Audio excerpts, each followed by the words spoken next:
ভুল আর ব্যর্থতা চোরাবালিতে আটকে বিএনপি কোনো কিছু আদায় করতে পারবে না। বিএনপি প্রথম ধাপে 89 জন প্রার্থীকে বহিষ্কার করেছে।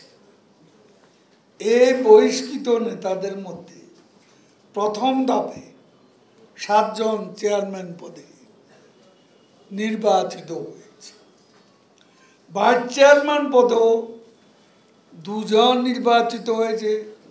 মহিলা ভাইস চেয়ারম্যান পদেও 2-1 জন নির্বাচিত হয়েছে।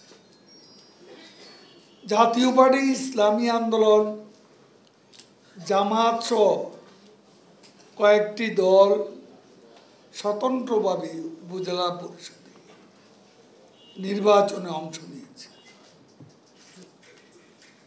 বিএনপি ভোট বর্জনের আহ্বানকে দলের নেতাকর্মীরাই প্রত্যাখ্যান করে ইলেকশন করেছে অনেকে, এবং এই সিদ্ধান্তকে বৃত্তাঙ্গুষ্ঠ দেখিয়ে নির্বাচনে অংশগ্রহণ করেছে। আসলে বিএনপির রাজনৈতিক সিদ্ধান্ত এখন উদ্ভট গাল গল্পে পরিণত হয়েছে। দলে কেউ কারো কথা শোনে না, কেউ কাউকে মানে না।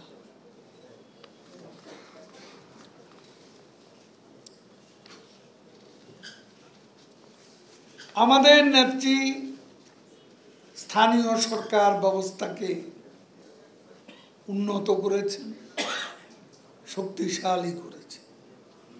গ্রামীণ অর্থনীতি অতীতের তুলনায় আরো গতিশীল, সমৃদ্ধ হয়েছে। গ্রামগুলোকে বাংলাদেশে এখন শহর মনে হয়।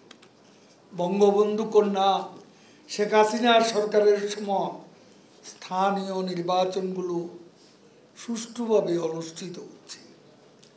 নির্বাচনে যে রুটিন ওয়ার্ক, সময় মতো নির্বাচন, এত বিরোধিতা, এত ষড়যন্ত্রের মধ্যে বঙ্গবন্ধু কন্যা শেখ হাসিনা বাংলাদেশে নির্বাচনের ধারাবাহিকতা বাস্তবে বজায় রেখেছে। জাতীয় নির্বাচনও তেমনি, স্থানীয় সরকার নির্বাচনেও আমরা সেটাই দেখলাম। ভুল আর ব্যর্থতা চোরাবালিতে আটকে বিএনপি কোনো কিছু আদায় করতে পারবে না। তারা মুখে চৌকস কথার ফুলঝুরি ছড়ালে ভেতরে ভেতরে চরম হতাশা তাদের নেতাদের আচ্ছন্ন করেছে। হাস্যকর কথা বলে চেষ্টা করছে চাঙ্গা করার জন্য, কিন্তু হালে পানি পাচ্ছে না।